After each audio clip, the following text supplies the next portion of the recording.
Hello everyone, welcome to electrical department. आज के इस सेशन में हम आईएमआरई सब्जेक्ट का दूसरा चैप्टर जो है इंस्टॉलेशन, उसका पांचवा पार्ट यानी कि लास्ट पार्ट जो है टेस्टिंग ऑफ ट्रांसफार्मर, इसके सभी टॉपिक को डिटेल में आपको बताएंगे। टेस्टिंग ऑफ ट्रांसफार्मर जो आपका टॉपिक है पांचवा, इसमें आपको पढ़ना है टाइप टेस्ट और ऑयल टेस्टिंग ऑफ ट्रांसफार्मर। केवल दो टॉपिक ही पढ़ना है सिलेबस के अकॉर्डिंग। तो इन दोनों टॉपिक को बहुत ही ईजी लैंग्वेज में अच्छे से आपको समझा देंगे, आपको रटना नहीं होगा और आपका एग्ज़ाम भी नज़दीक में है। एक बार आप पूरा वीडियो देख के इसका नोट्स अपने कॉपी में बना लीजिए, आपको समझ में आ जाएगा ये टॉपिक, दोबारा आपको नहीं पढ़ना होगा। तो ठीक है, तो चलिए आज के सेशन को स्टार्ट करते हैं और टेस्टिंग ऑफ ट्रांसफार्मर टॉपिक को बिल्कुल डिटेल में समझते हैं। तो देखिए, सबसे पहले हम ये समझते हैं कि ट्रांसफार्मर का टेस्टिंग क्यों किया जाता है या ट्रांसफार्मर का टेस्टिंग करने की आवश्यकता क्यों पड़ती है। आप लोगों ने ट्रांसफार्मर ज़रूर सुना होगा और ट्रांसफार्मर के बारे में जानते भी होंगे। ट्रांसफार्मर जो होता है वोल्टेज को स्टेप अप स्टेप डाउन करता है। इसके अलावा भी ट्रांसफार्मर कई कार्य करता है। और जो ट्रांसफार्मर होता है आपका, वो जनरेशन सिस्टम हो गया या फिर डिस्ट्रीब्यूशन सिस्टम हो गया, एक उसका महत्वपूर्ण पार्ट हो गया। किसी भी सब स्टेशन में आप जाते होंगे, वहाँ पर ट्रांसफार्मर जो है लगा होता है। तो ट्रांसफार्मर जो काम करता है, मतलब कि वोल्टेज को स्टेप अप करता है, स्टेप डाउन करता है। तो कोई भी चीज़ हो, अगर उसका यूज़ किया जा रहा है तो उसका मेंटेनेंस करना आवश्यक होता है। लेकिन यहाँ पर देखिए, ट्रांसफार्मर का जो ट्रांसफार्मर होता है उसके परफॉर्मेंस को बनाए रखने के लिए इसका टेस्टिंग किया जाता है। इसके बाद देखिए, ट्रांसफार्मर जो होता है इलेक्ट्रिकल जनरेशन व डिस्ट्रीब्यूशन प्रणाली का मुख्य पार्ट होता है। इसलिए यदि ट्रांसफार्मर ही ठीक से नहीं काम करेगा तो पूरा जनरेशन व डिस्ट्रीब्यूशन सिस्टम प्रभावित होगा। इसीलिए ट्रांसफार्मर का टेस्टिंग किया जाता है। और यहाँ पर देखिए, इसलिए यह पता करना बहुत आवश्यक हो जाता है कि ट्रांसफार्मर जो है प्रॉपर परफेक्टली काम कर रहा है या नहीं कर रहा है। इसके लिए इसका मेंटेनेंस भी किया जाता है। तो जितने भी चाहे जो विद्युत उपकरण हो, जितने भी विद्युत उपकरण होते हैं उसको फेल्योर से, मतलब वह सही से ऑपरेट हो, उसका परफॉर्मेंस सही हो, फेल ना हो, उससे बचाने के लिए उसका सुरक्षा आवश्यक होता है।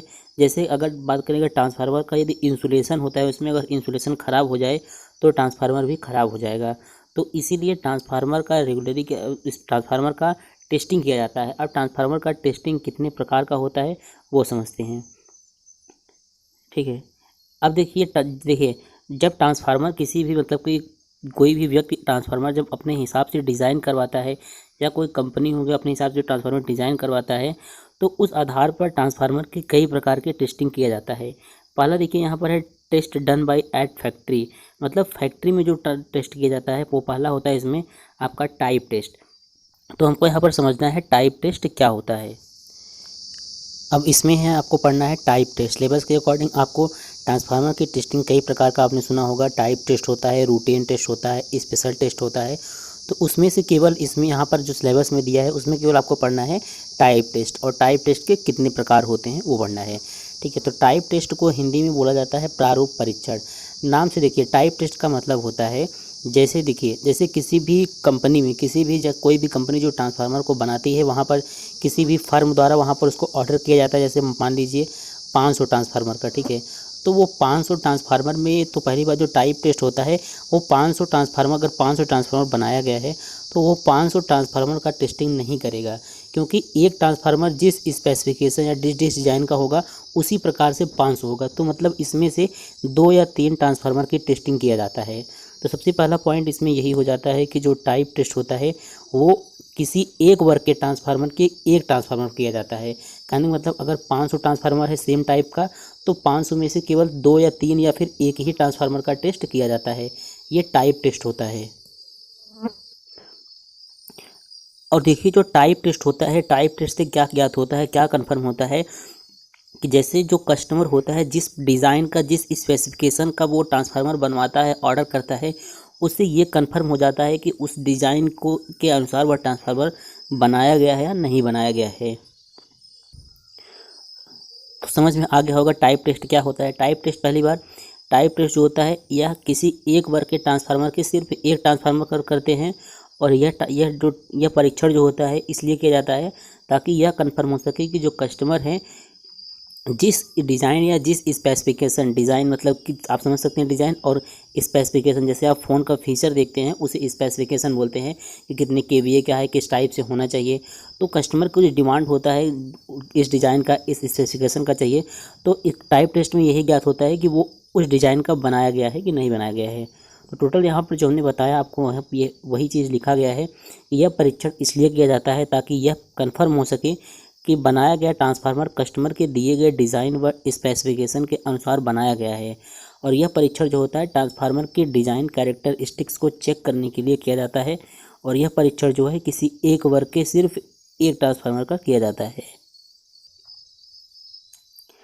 अब देखिए जो आपका टाइप टेस्ट होता है, इसमें जैसे एग्जाम में आ जाएगा कि ट्रांसफार्मर का प्रारूप परीक्षण को विस्तार से लिखिए, तो आपको केवल यहाँ पर टाइप टेस्ट के बारे में केवल इतना ही समझा पाएंगे आप। तो केवल इतना ही नहीं लिखना होगा। टाइप टेस्ट जो होते हैं वो 3 प्रकार के होते हैं, तो वहाँ पर आपको तीनों प्रकार भी लिखना होगा, और तीनों प्रकार में से कोई भी एग्ज़ाम में आ भी सकता है। तो जो टाइप टेस्ट होता है वो 3 टाइप का होता है। पहला होता है आपका तापक्रम विधि परीक्षण, मतलब कि टेम्परेचर राइज टेस्ट, और दूसरा होता है आवेग वोल्टता परीक्षण, इम्पल्स वोल्टेज टेस्ट, और तीसरा होता है आपका शोर स्तर परीक्षण, मतलब नॉइज लेवल टेस्ट। अब हम 1 बाय 1 करके तीनों जो टाइप्स हैं टाइप टेस्ट के, इसको देखते हैं। अब देखिए ट्रांसफार्मर के टाइप टेस्ट का दूसरा टाइप है ये, दूसरे प्रकार में दूसरा प्रकार है कि आपका आवेग वोल्टता परीक्षण, मतलब कि इम्पल्स वोल्टेज टेस्ट। तो इसका देखिए इसमें क्या समझना है आपको, ये आवेग वोल्टेज वोल्टता परीक्षण होता क्या है। तो पहले तो आपको इतना पता है कि जो आवेग वोल्टता परीक्षण यानी कि इम्पल्स वोल्टेज टेस्ट है, यह एक प्रकार का टाइप टेस्ट है, क्योंकि एग्ज़ाम में पूछता भी है कि इम्पल्स वोल्टेज टेस्ट किस प्रकार का टेस्ट है, तो आपको बताना है टाइप टेस्ट है। और हम जानते हैं कि इसमें जो ट्रांसफार्मर होता है वो ट्रांसफार्मर में इंसुलेशन होता है, और इंसुलेशन जो है ट्रांसफार्मर का एक इम्पॉर्टेंट पार्ट है। तो इंसुलेशन में अगर किसी भी प्रकार का वीकनेस होता है तो यह ट्रांसफार्मर के फेल्योर का, मतलब फेल होने का कारण बन जाता है। लेकिन हम इंसुलेशन के टेस्ट के लिए हम डाई इलेक्ट्रिक टेस्ट करते हैं, लेकिन यह पर्याप्त नहीं होता है। इसलिए ट्रांसफार्मर पर इम्पल्स टेस्ट, जो हमने बताया आवेग वोल्टता परीक्षण, परफॉर्म किया जाता है। और जो आवेग वोल्टता परीक्षण होता है या जितने भी इंडोर और आउटडोर ट्रांसफार्मर होते हैं उन पर आवश्यक होता है। इसमें देखिए करते क्या हैं, इसमें क्या करते हैं, एक स्टैंडर्ड इम्पल्स वेव लेते हैं, और जो स्टैंडर्ड इम्पल्स वेव होता है वो कैसे उत्पन्न करते हैं, इम्पल्स वोल्टेज जनरेटर से उत्पन्न करते हैं। ठीक है, इतना समझ में आ गया कि इम्पल्स वोल्टेज टेस्ट में क्या करते हैं। इसमें क्या करते हैं, इम्पल्स स्टैंडर्ड इम्पल्स वेव, मतलब कि मानक विद्युत तरंग लेते हैं, मानक आवेग तरंग लेते हैं। इसमें वो कैसे उत्पन्न करते हैं, इम्पल्स वोल्टेज जनरेटर, मतलब कि आवेग वोल्टेज जनरेटर से उसे उत्पन्न करते हैं। इसका एक प्री सेट वैल्यू, मतलब एक कुछ निर्धारित मान लेकर उसको हम बारी बारी से 2 बार लगाते हैं। पहले क्या होता है, यदि जो इंसुलेशन है, जो ट्रांसफार्मर का इंसुलेशन है, अगर इंसुलेशन में कोई पंक्चर, मतलब कि छिद्र, यदि इंसुलेशन में कोई पंक्चर पैदा नहीं होता है तो ट्रांसफार्मर परीक्षण के लिए पास माना जाता है। लेकिन अगर पंक्चर उत्पन्न हो जाता है तो ट्रांसफार्मर को परीक्षण में फेल माना जाता है। तो इस प्रकार से इम्पल्स वोल्टेज टेस्ट किया जाता है ट्रांसफार्मर का। अब इसमें देखिए आपका तीसरा है, जो टाइप टेस्ट का तीसरा टाइप है नॉइज़ लेवल टेस्ट। तो सबसे पहले आप लोग ये समझ लीजिए कि ट्रांसफार्मर में नॉइज़ किस प्रकार का होता है। तो जब भी आप लोग ट्रांसफार्मर के नज़दीक जाते होंगे या किसी सब स्टेशन के नज़दीक जाते होंगे तो वहाँ ट्रांसफार्मर जब चलता रहता है, मतलब कि ट्रांसफार्मर जब ऑपरेट होता रहता है तो उसमें से एक आवाज़ आता है, उसी को बोलते हैं हमिंग, मतलब कि ट्रांसफार्मर जो है हमिंग की आवाज़ उत्पन्न करता है। अब कई बार ये पूछा जाता है एग्जाम में कि ट्रांसफार्मर का जो नॉइज़ लेवल टेस्ट होता है, यानी कि जो ट्रांसफार्मर में नॉइज़ उत्पन्न होता है वो किस प्रकार का, मतलब किस कारण से उत्पन्न होता है। तो ट्रांसफार्मर का जो क्रोड होता है, मतलब कोर होता है, उसमें चुंबकीय फ्लक्स के कारण, कोर की पत्तियों में कंपन के कारण ट्रांसफार्मर हमिंग आवाज़ पैदा करता है। तो इतना आपको समझ में आ गया होगा कि ट्रांसफार्मर नॉइज़ क्यों उत्पन्न करता है। तो इसका रीज़न यही है, ट्रांसफार्मर के कोर में चुंबकीय फ्लक्स के कारण कोर की पत्तियों में कंपन होता है, उसी कारण पैदा करता है। तो यहाँ आप चित्र के माध्यम से आपको समझा देते हैं। यहाँ पर जैसे एक ट्रांसफार्मर, उसके प्राइमरी वाइंडिंग है और सेकेंडरी वाइंडिंग है। प्राइमरी वाइंडिंग को सप्लाई दिया गया है और सेकेंडरी वाइंडिंग से आउटपुट प्राप्त किया जाता है। तो इसमें देखिए जो ट्रांसफार्मर का कोर होता है यह पतले पतले प्लेट से बनाया जाता है, यानी कि लैमिनेशन करके बनाया जाता है। ये आपको दिखता एक है, लेकिन ये क्या होता है, छोटे छोटे, मतलब कि कई प्लेट होती हैं उसको मिलाकर बनाया जाता है।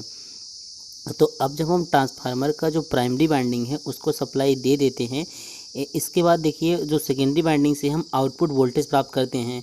अब जब प्राइमरी वाइंडिंग पर सप्लाई देते हैं तो इसमें क्या होता है, चुंबकीय फ्लक्स उत्पन्न हो जाता है। अब ये चुंबकीय फ्लक्स जो है वो क्या होता है, ट्रांसफार्मर के कोर से चिपका हुआ होता है। तो ट्रांसफार्मर के कोर में भी क्या होता है, ट्रांसफार्मर का जो कोर होता है उसमें क्या उसमें भी क्या होता है, चुंबकीय फ्लक्स उत्पन्न हो जाता है।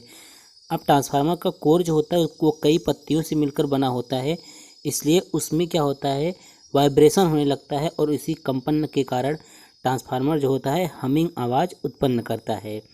अब बात आती है कि जो ट्रांसफार्मर का नॉइज़ लेवल टेस्ट है उसका नॉइज़ किस प्रकार से मापते हैं, मतलब कैसे पता करते हैं कि कितना नॉइज़, कितना शोर उत्पन्न कर रहा है।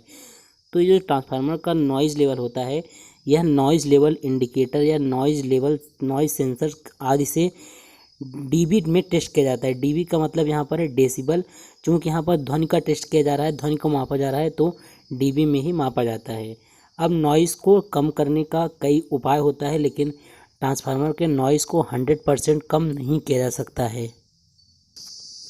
अब देखिए ट्रांसफार्मर का जो नॉइज़ होता है उसको किन उपायों से कम किया जा सकता है। तो पहला है इसमें लो फ्लक्स डेंसिटी के पदार्थ क्रोड में लगाकर, और दूसरा है कड़ा करने वाले पदार्थ का प्रयोग करके, और तीसरा है प्लेटों को समान रूप से रखाकर। तो ये 3 उपाय है जिसकी सहायता से ट्रांसफार्मर के नॉइज़ को कम किया जा सकता है। लेकिन हमने बताया कि ट्रांसफार्मर के नॉइज़ को पूर्ण रूप से ख़त्म नहीं किया जा सकता है। तो ये था आज का आपका टॉपिक, जो ट्रांसफार्मर का टाइप टेस्ट होता है वो टाइप टेस्ट कितने प्रकार के होते हैं। एग्ज़ाम में क्वेश्चन आता है कि टाइप टेस्ट क्या है, इसके प्रकार का विस्तार में वर्णन कीजिए। तो यही आपको लिखना है। बाकी आप लोग वीडियो को पूरा एंड तक देख लिए हैं तो आप समझ में आ गया होगा। तो हेडिंग डालकर आप लोग अपना नोट्स बना लीजिए, इसी में देखकर भी नोट्स बना सकते हैं, और ताकि रिवीजन के टाइम आप रिवीजन कर सकें। तो अब हम मिलते हैं नेक्स्ट वीडियो में। अगला टॉपिक है आपका ऑयल, मतलब कि जो ट्रांसफार्मर का ऑयल टेस्ट होता है वो।